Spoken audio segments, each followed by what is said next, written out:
Eu quero saudar você com a graça e a paz do Senhor Jesus, amém, irmãos?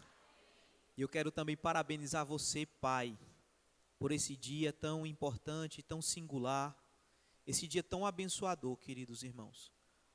Que a abundante graça de Deus, que o fruto do Espírito Santo, que a unção do Santo Espírito seja derramada sobre você, pai, nessa noite. Eu quero convidar você para abrir a palavra do Senhor no livro de Atos, no capítulo de número 20. Atos, capítulo de número 20. Nós iremos fazer a leitura, queridos irmãos, desse texto tão belo, a partir do versículo 17, irmãos.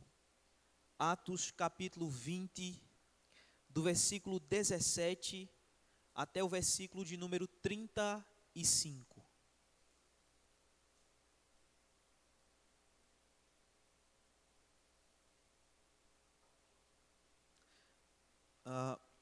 Eu quero convidar você para nós fazermos a leitura de maneira alternada hoje, para nós mudarmos um pouco, tá bom? Amém, irmãos? Bênção. Atos capítulo 20, do versículo 17 até o 35, diz assim: De Mileto, mandou a Éfeso chamar os presbíteros da igreja.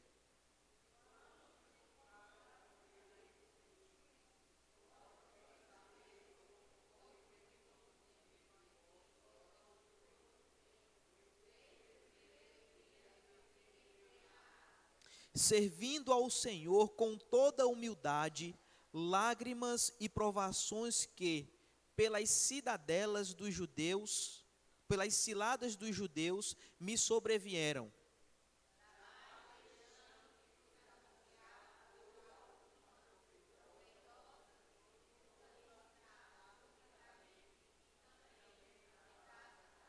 Testificando tanto a judeus como a gregos o arrependimento para com Deus e a fé em nosso Senhor Jesus Cristo.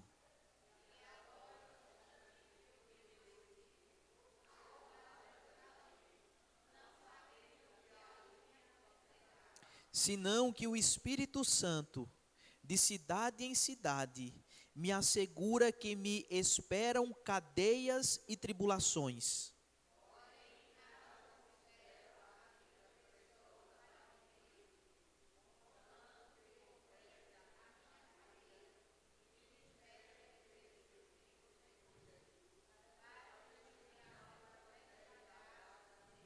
Agora eu sei que todos vós, em cujo meio passei, pregando o reino, não vereis mais o meu rosto.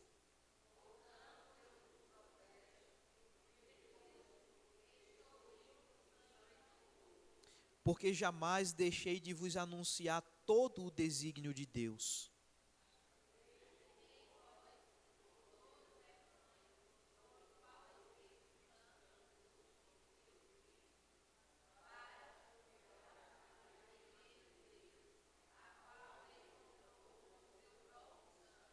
Eu sei que depois da minha partida, entre vós penetrarão lobos vorazes, que não pouparão o rebanho.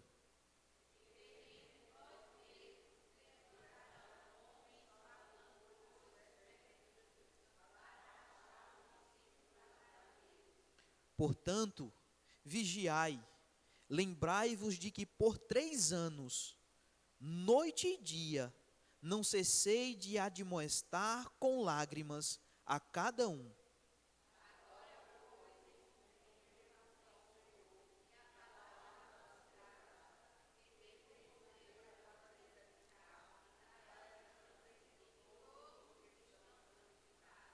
De ninguém cobicei prata, nem ouro, nem vestes.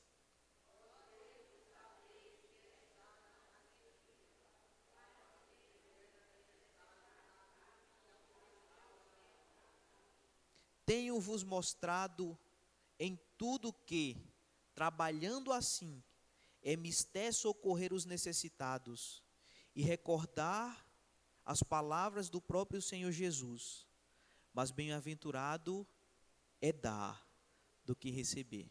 Amém, irmãos?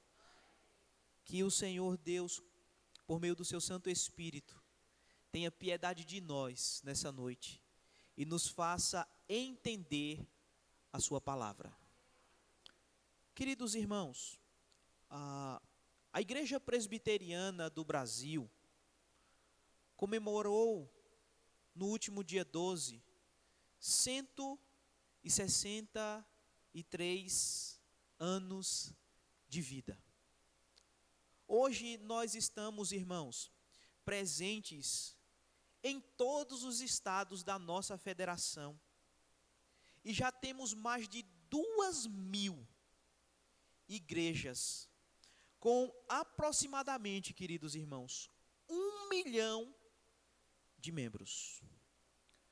A Igreja Presbiteriana do Brasil é uma igreja comprometida com a evangelização, irmãos. Ela é também comprometida com a educação e com a assistência social. E veja, o alvo da Igreja Presbiteriana do Brasil é chegar aos lugares mais longínquos da nossa pátria, onde a salvação ainda não fora anunciada. Queridos irmãos,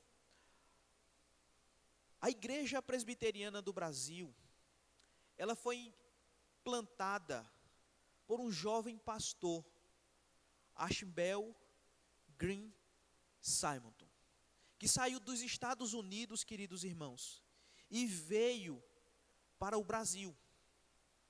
Ele sai de um país de primeiro mundo e ele encontra um Brasil cheio de doenças mortíferas. Ele sai dos Estados Unidos, um país de economia de primeiro mundo, de segurança para a sua saúde, para a sua vida espiritual, para a sua vida acadêmica, e ele vem para um Brasil que está vivenciando surtos de várias doenças. Queridos, Simonton, ele foi o 9º filho, portanto, o caçula da sua família. Seu pai era presbítero, era médico e também era político.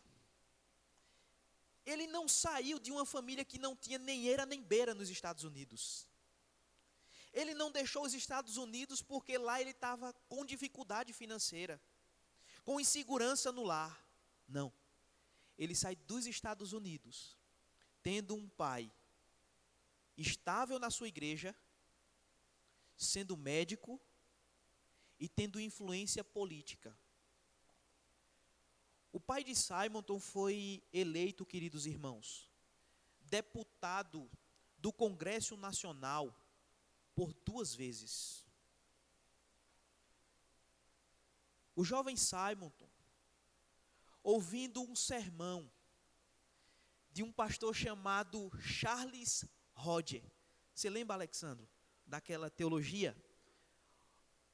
Charles Hodge, queridos irmãos, tem uma teologia sistemática dessa grossura, falando a respeito, sistematizando o conteúdo bíblico para a facilitação minha e sua. E Charles Hodge estava pregando o evangelho, e Simonton, ainda jovem, ouve aquele experiente doutor e pastor pregando o evangelho, e ele é tomado por um senso de chamado missionário. E ele diz: eu quero fazer o meu Senhor conhecido onde Ele me enviar. Queridos irmãos, para que ele pudesse ser enviado para ensinar o evangelho, ele primeiro foi para o seminário estudar, no seminário de Princeton, lá na região de New Jersey, lá na região, queridos irmãos, de New Jersey, estava um seminário extremamente importante para os anos de 1855, 1890. E, queridos irmãos, aquele jovem vai se preparar academicamente e ele tem como objetivo estudar, aprimorar-se e orar ao Senhor para que o Senhor o envie para algum lugar. Só que, queridos irmãos, algumas pessoas começaram a questionar o Simon. E disseram: você vai sair dessa cidade que tem tudo, desse país que tem tudo, tem oportunidade de crescimento para você, tem oportunidade de você ser reconhecido aqui, de você ser um médico como seu pai é. E você vai para um local que você nem conhece, para pregar para pessoas que você nunca viu. Ele disse assim, queridos irmãos, a essa pergunta: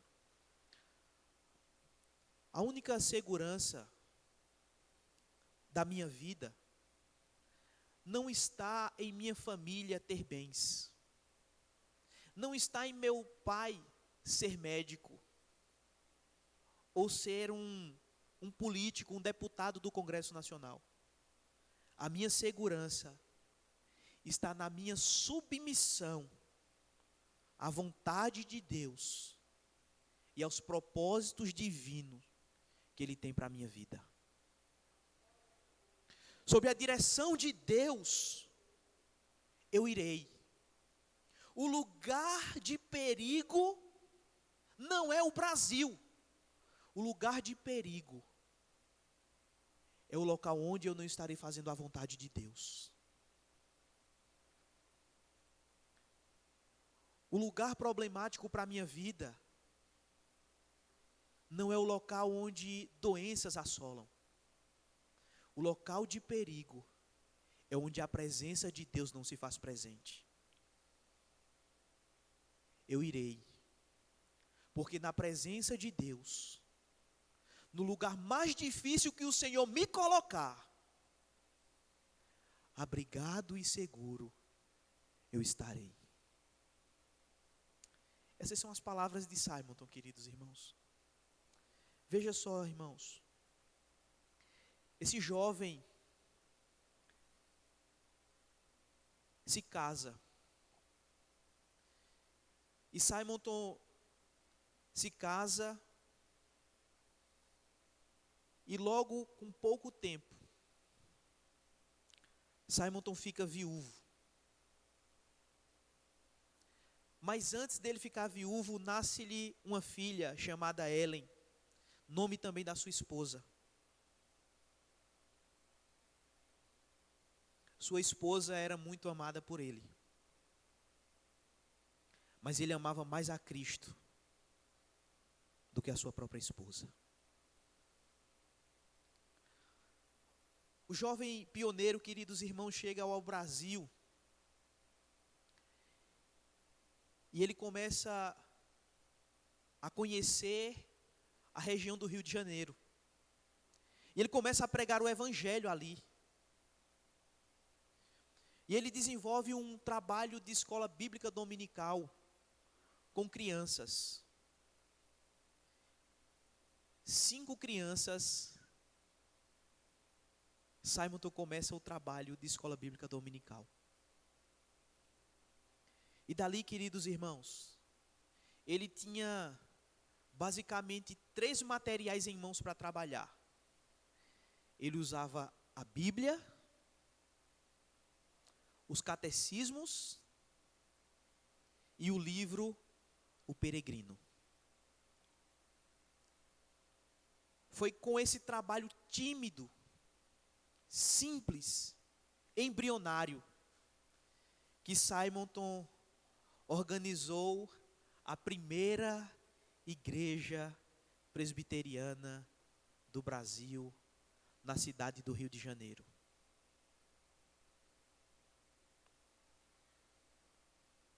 Ele criou, queridos irmãos, também, isso no ano de 1862.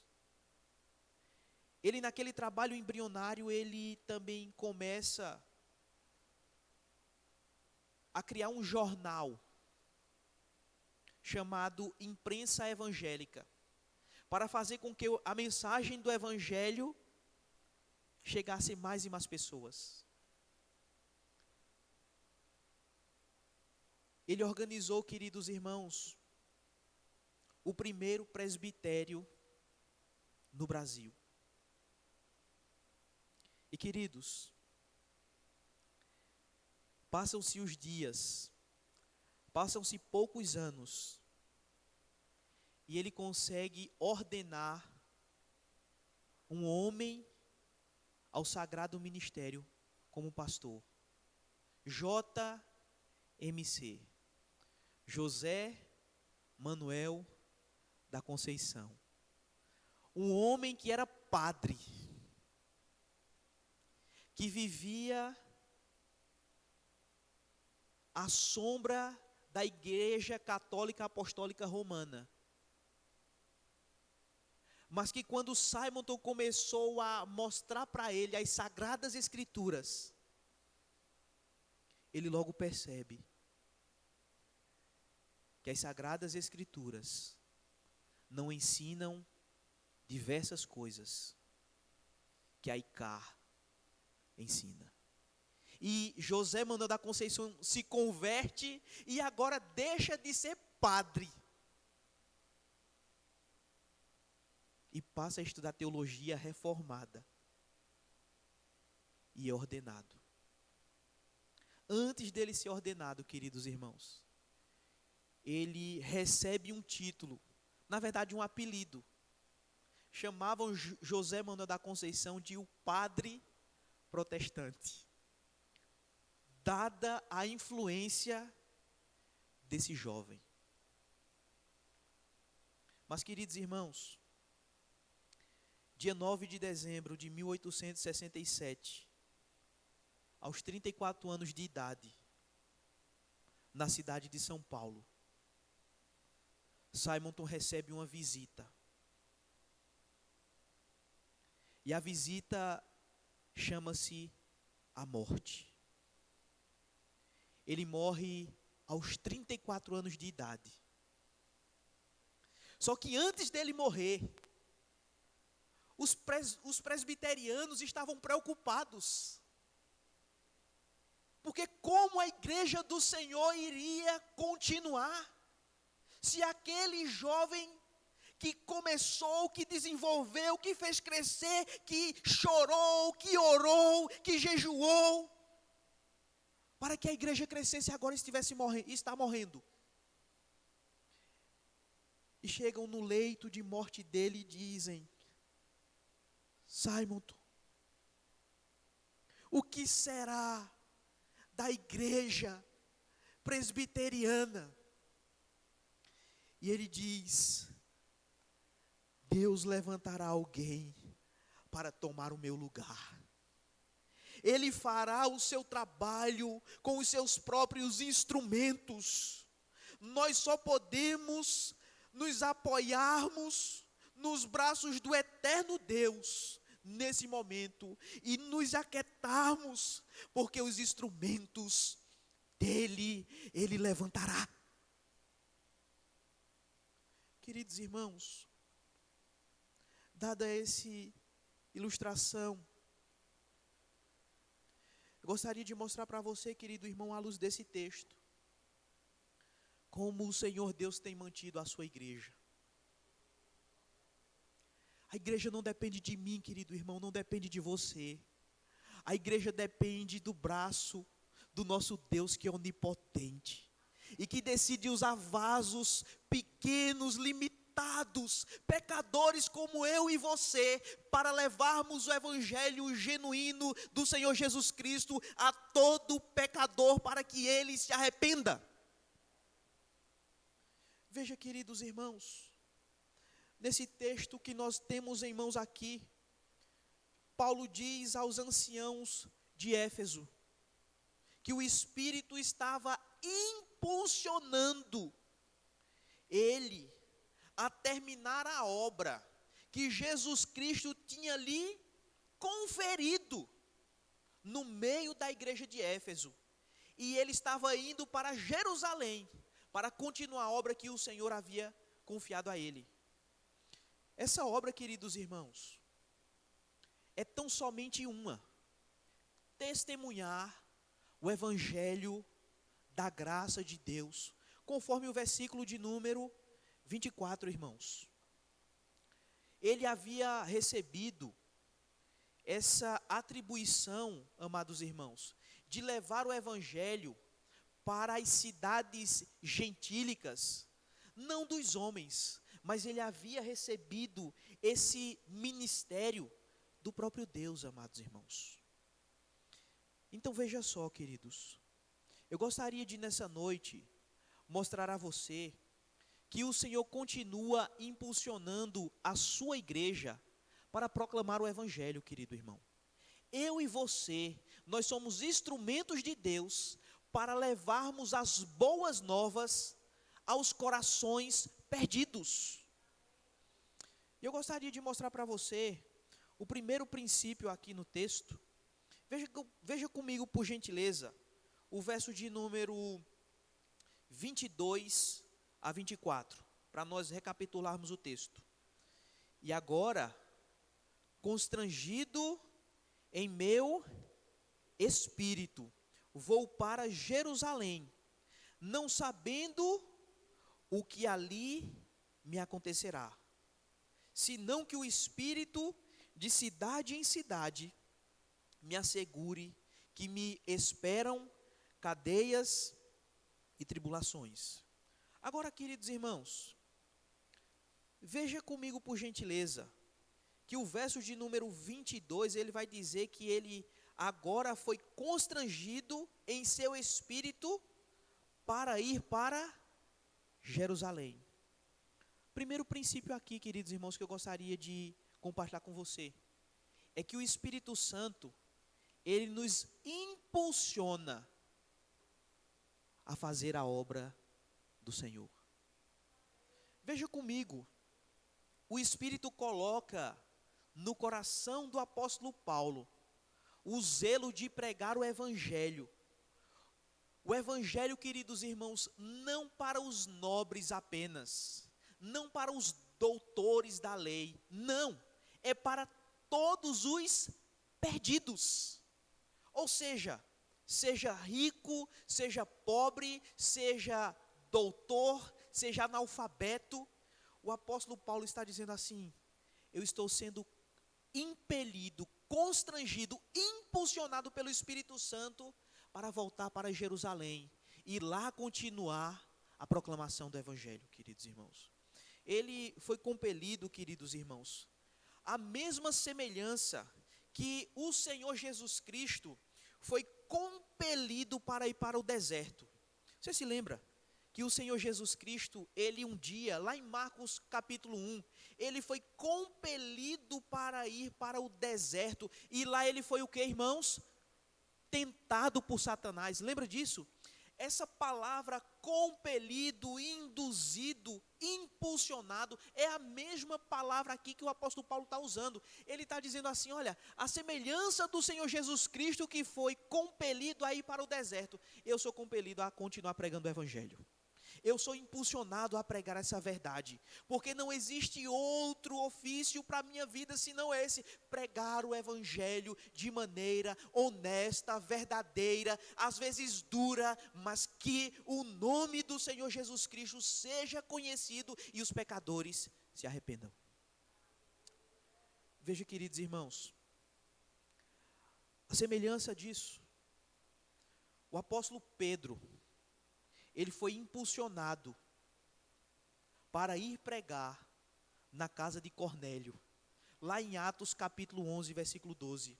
O Espírito me disse para eu ir, Pedro diz. Veja, queridos irmãos, nós precisamos entender que eu e você continuamos sendo impulsionados por Deus para continuar a obra do Senhor, queridos irmãos. E qual é a obra do Senhor? É a obra de anunciar a salvação aos perdidos. Nós estamos no mês de missões, irmãos. Falei hoje aqui pela manhã. Muitas igrejas fazem muitos movimentos no mês de agosto. E coloca bandeira de nações. E coloca bandeira de estados. Mas, queridos irmãos, nós precisamos ser impulsionados a pregarmos o Evangelho no nosso cotidiano. Posso ouvir um amém, irmãos? Nós somos chamados e impulsionados a pregarmos o Evangelho. E, queridos irmãos, veja o que é que Paulo diz aqui que esperava ele lá. Verso de número 23, ele diz assim: senão que o Espírito Santo, de cidade em cidade, me assegura que me esperam o que, irmãos? Vamos ler juntos? Cadeias e tribulações. Irmão, ele está dizendo assim: o Espírito Santo está me impulsionando para ir para Jerusalém, e o que eu vou receber lá, cadeia e tribulação. Irmão, tem futuro esse negócio? Cadeia e tribulação por pregar o Evangelho? Deixa eu dizer uma coisa para você. Se você não entende que cadeia e tribulação, quando você prega o Evangelho genuíno, é privilégio da sua vida, é privilégio do Evangelho na sua vida, é porque você ainda está na cadeia e nas tribulações do seu próprio pecado.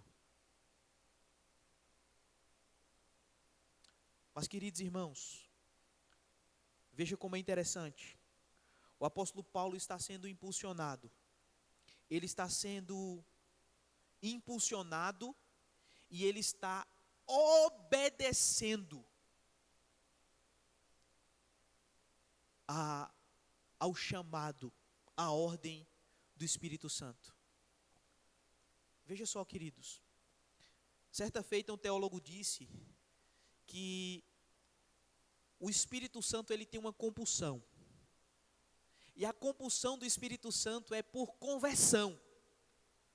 Ele quer conversão, ele quer converter, ele quer transformar vidas. Você crê nisso, irmão? Agora, sabe qual é o meio pelo qual ele vai transformar vidas? É quando você abre sua boca e prega o Evangelho genuíno, verdadeiro, autêntico e simples de Jesus de Nazaré, que se fez homem, sendo Deus, se fez homem, habitou no meio de nós, morreu na cruz do Calvário para pagar o meu e o seu pecado. Essa é a mensagem do Evangelho, queridos irmãos. Mas eu quero continuar com você, mostrar para você um segundo princípio nesse texto.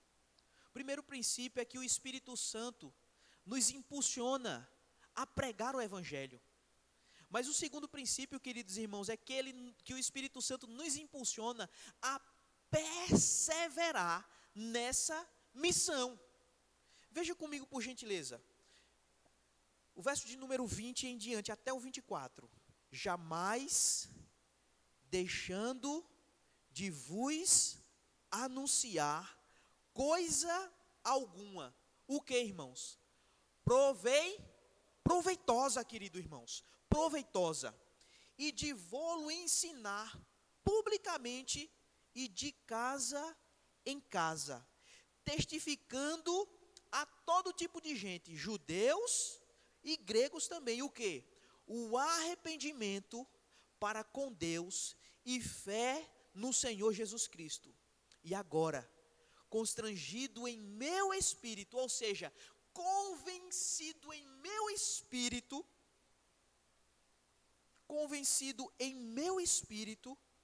eu vou para Jerusalém, não sabendo o que vai me acontecer ali, senão que o Espírito Santo vai me colocar em cadeias e em tribulações.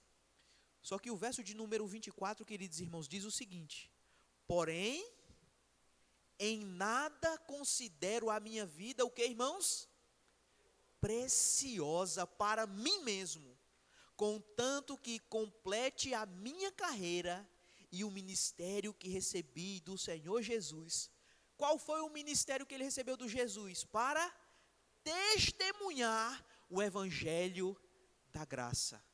Ele está dizendo assim: o Senhor me impulsiona a ir, e o Senhor me impulsiona a perseverar. Irmãos, quando nós olhamos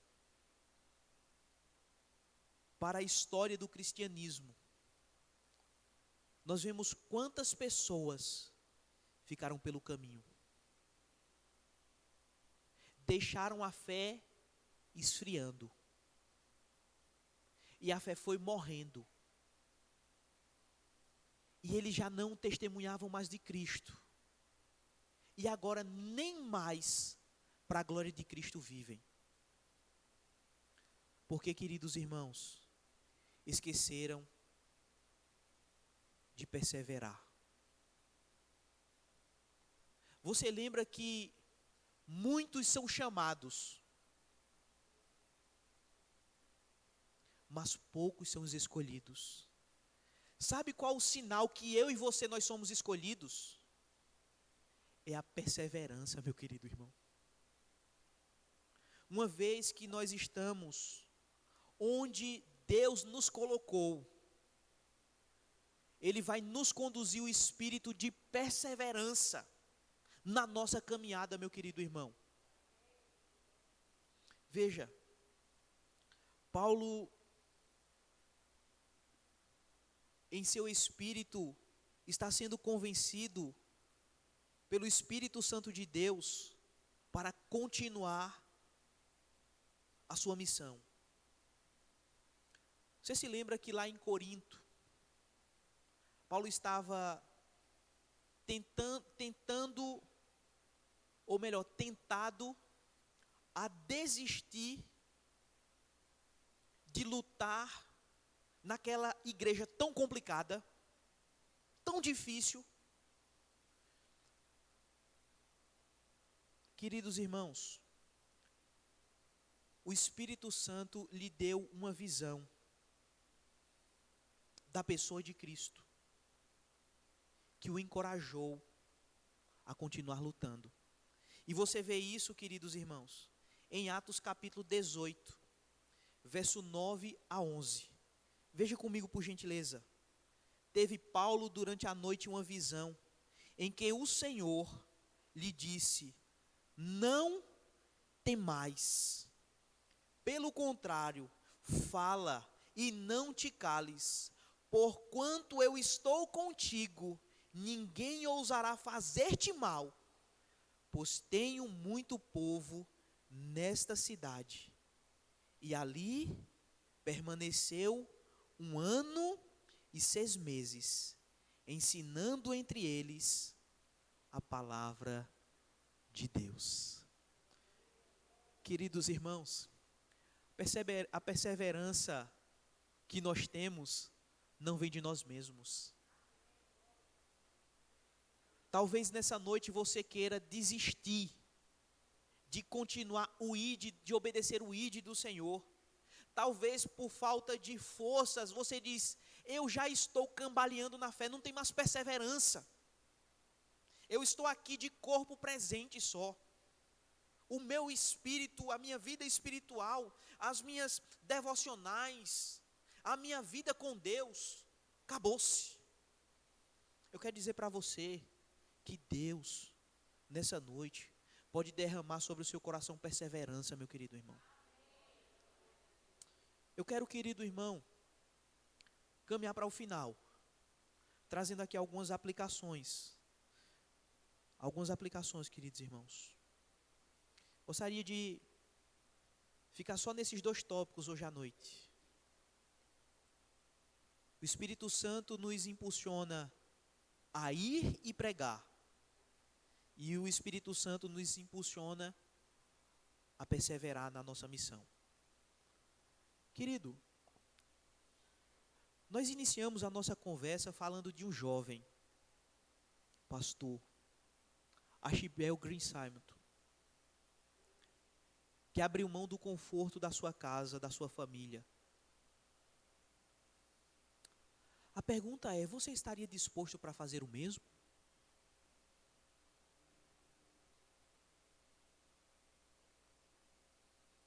Talvez seja a hora, meu querido irmão, de você não ver Deus enviando os outros, mas seja a hora de você se colocar na presença de Deus e dizendo assim: Senhor, envia-me a mim.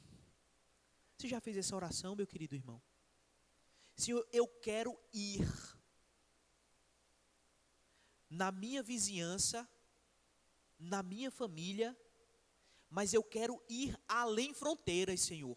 Eu quero fazer algo mais para Ti, Senhor. Eu quero contribuir para que alguém que nunca ouviu de Cristo ouça da minha boca que a salvação em Cristo Jesus,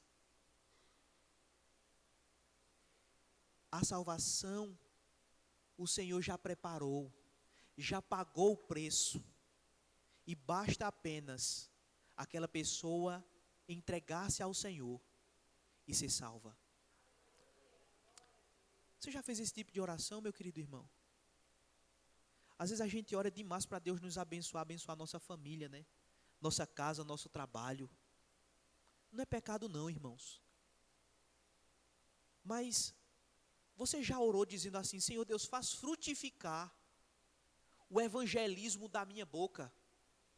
Será que você poderia fazer essa oração?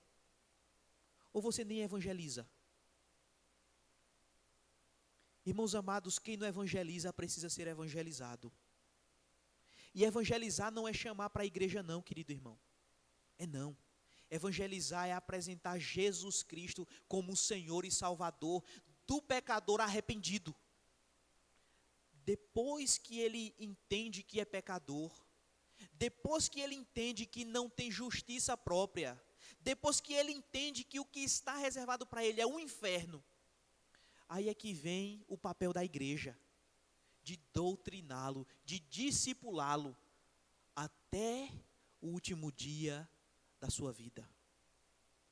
Mas eu gostaria de perguntar a você: você teria coragem de dizer: Senhor, me faz ir, Pai. Eu quero ir, Senhor. Eu quero ir. Eu quero pregar o Evangelho. Mesmo que em Jerusalém, o que me espere seja cadeia e perseguição. Eu quero ir, Senhor. Simonton saiu dos Estados Unidos e veio para o Brasil, o país da febre amarela.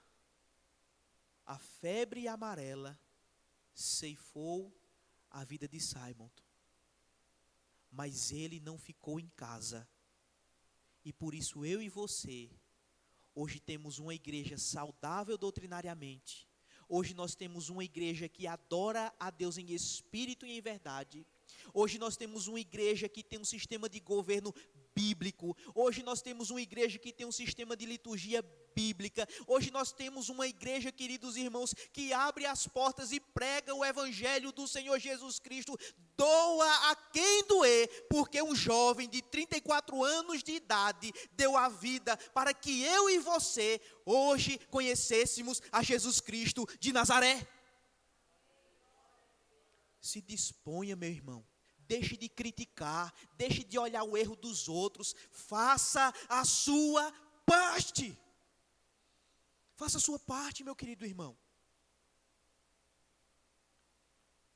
Veja, querido, se você não fizer a sua parte, o reino de Deus não vai deixar de ganhar, não. Deus vai levantar outro. Amém, irmão? Vai levantar outro.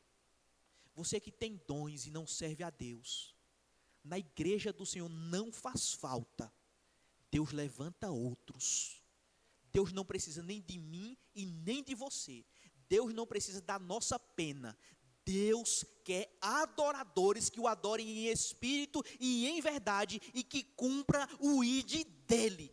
Doa a quem doer, o sangue pode dar na canela, mas eu e você fomos chamados para continuar indo. Eu quero aplicar o segundo aspecto ao meu e ao seu coração. O meu coração, o seu coração, é uma fábrica de motivos para a gente desistir. O meu coração e o seu coração é uma fábrica de motivação para fazer a gente desistir. Não é motivação para a gente continuar, é desistir. Agora deixa eu dizer uma coisa para você. Além do meu coração e do seu coração ser uma fábrica de motivos para a gente desistir, Satanás também é expert em fazer a gente desistir, querido irmão. E às vezes também o nosso próximo é um instrumento para nos fazer desistir. Só que, queridos irmãos, nós vimos aqui que o Espírito Santo é que está fazendo o apóstolo Paulo permanecer, perseverar. Se o Espírito Santo que habita em Paulo também habita em você, sabe o que é que ele lhe capacita, meu querido irmão? A permanecer perseverantemente na obra do Senhor. Que nessa noite, meu querido irmão, minha querida irmã, você possa se comprometer com o Senhor Jesus, dizendo: Senhor, o maior objetivo da minha vida é fazer o Senhor conhecido. O meu maior objetivo de vida é anunciar o meu Senhor, o meu Salvador, o meu Redentor. Que nessa noite, meu querido irmão, minha querida irmã, você saia daqui dizendo: Senhor Deus, me perdoe pelo tempo que eu já perdi. Amém, irmãos? Senhor Jesus, daqui para frente seja diferente, Pai. Me faz permanecer pregando biblicamente o genuíno evangelho do Senhor. E quando eu chegar no céu, eu conhecer aqueles que só chegaram lá porque o Senhor usou a minha boca, a minha vida e a minha pregação para a glória do teu nome. Vamos ficar de pé, irmãos. Deus, muito obrigado, Pai, pela tua palavra, Senhor. Senhor, nós somos abundantemente abençoados, Pai, pela vida do pastor Simonton, Deus. Senhor Deus, a nossa igreja, Pai, tem sido alvo da tua graça há mais de 1 século e meio, meu Deus. E a nossa oração é que o Senhor continue nos abençoando, nos enchendo com o teu Santo Espírito, mas que nós, meu Deus, continuemos anunciando, Pai, o Senhor Jesus Cristo, até que Ele volte. Em nome de Cristo que nós oramos. Amém. Podem sentar, irmão.